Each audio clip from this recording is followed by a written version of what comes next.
Hey folks, Gary Bunzer here, your RV doctor. Here's another tip for you that you can do at your house before you go on a trip, or even when you're in a campground before you connect your shoreline cord. One thing I recommend is to clean and brighten the contacts on your shoreline cord.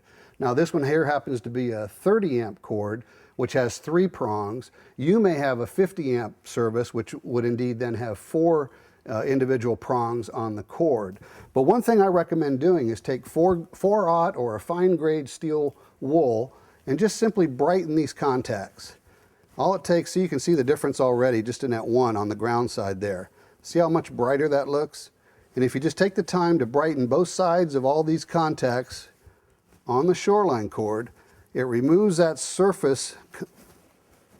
There we go, I could barely get my thumb in there.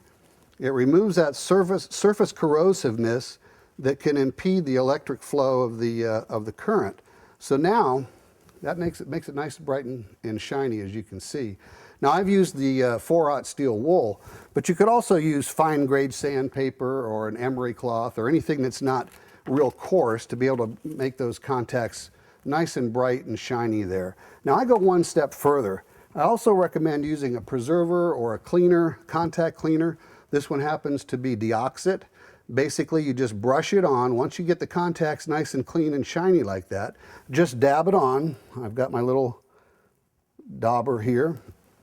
And you want to coat these with this preservative. And you can see how it kind of stains it red, which is okay. That basically is removing the surface contaminants that can lead to poor conductivity through that electrical circuit. And you let that air dry a little bit before you plug it in. And if you do this 2 or 3 times a year, you will eliminate the vast majority of shoreline cord related problems.